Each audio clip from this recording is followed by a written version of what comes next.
L'Agir, avec le soutien de l'Europe et de la région Réunion, vous présente les nouveaux défis.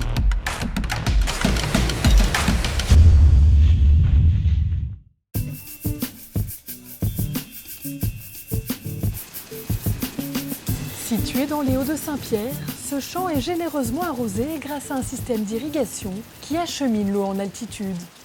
C'est l'une des missions de la Saphir.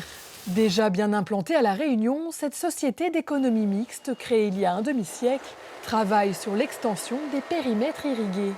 Pour fournir les agriculteurs des Hauts de l'île en eau, de nouvelles stations de pompage sont installées. Donc ici, tous les équipements sont en place. On a donc les pompes avec l'ensemble des équipements. Tous les tests ont été faits par l'entreprise. Donc on va pouvoir passer maintenant en marche industrielle et pouvoir faire la suite des essais. Ces nouveaux équipements, mis en place par les ingénieurs de la Saphir, permettent d'irriguer 370 hectares sur Montvert et Petite-Île. Ces pompes innovantes assurent un meilleur rendement que les anciennes, mais elles restent très gourmandes en énergie.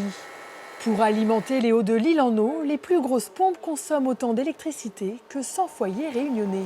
On va voir la centrale de mesure.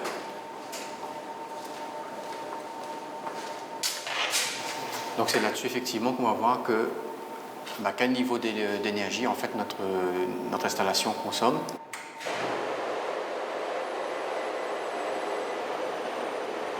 C'est en rapport avec la taille des moteurs. Plus le moteur est important, plus il consomme. Et le fait de remonter de l'eau en altitude, plus on remonte l'eau en altitude, plus ça consomme de l'énergie. Dès la conception, on a prévu justement le suivi de cette énergie. Pour chaque élément, on suit l'énergie au quotidien et c'est transmis directement au centre de gestion de l'exploitant de la Saphir. C'est au cœur de ce centre névralgique à Saint-Paul que le réseau d'eau est suivi et analysé de près.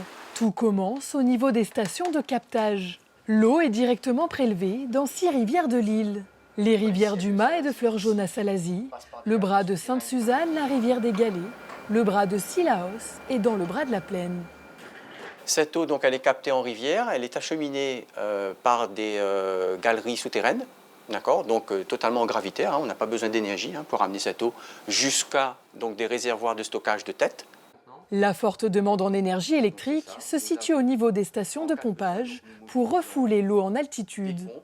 Et là, nous avons en particulier donc, une antenne qui se trouve sur la commune de Saint-Leu, au lieu dit Colimaçon, d'accord, et qui est en cours d'extension, puisque actuellement donc, nous procédons donc, à l'extension de périmètre, toujours en hauteur, et donc avec l'installation et la mobilisation de nouvelles stations de pompage, qui va entraîner une augmentation du volume d'énergie à consommer pour pouvoir mener notre mission à bien.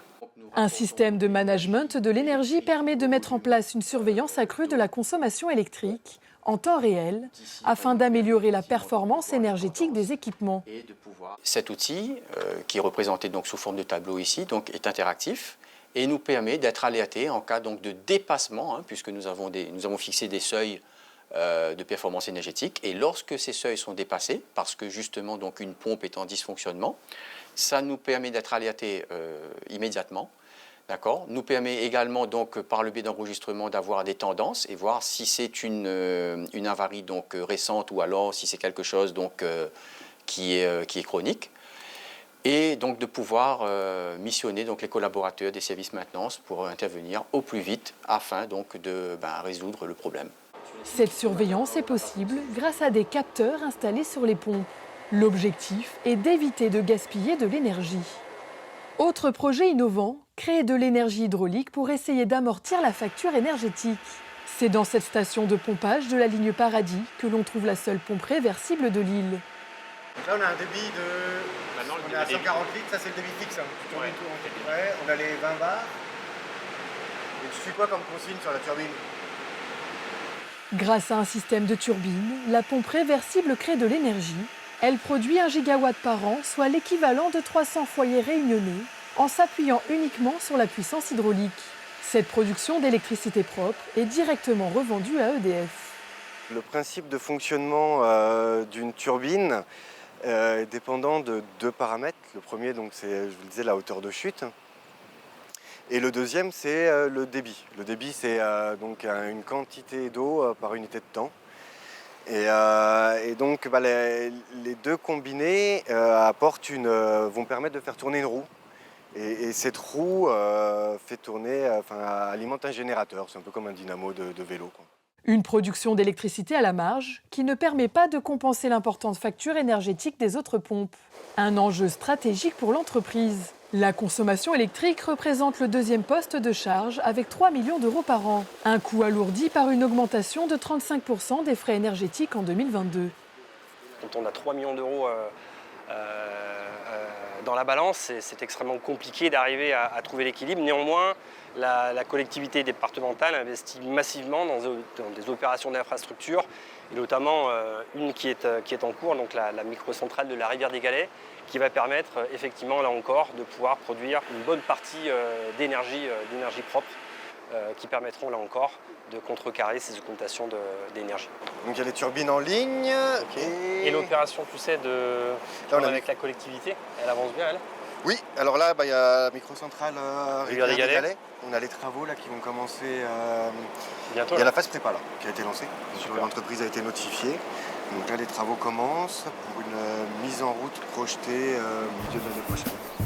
Malgré une augmentation des prix de vente de l'eau, les recettes ne suffisent pas à compenser les frais d'énergie, d'où l'importance de l'innovation. Les nouvelles infrastructures coûtent des centaines de millions d'euros. Elles sont financées par le département et par l'Europe afin d'amortir les coûts énergétiques de la Saphir sur le long terme.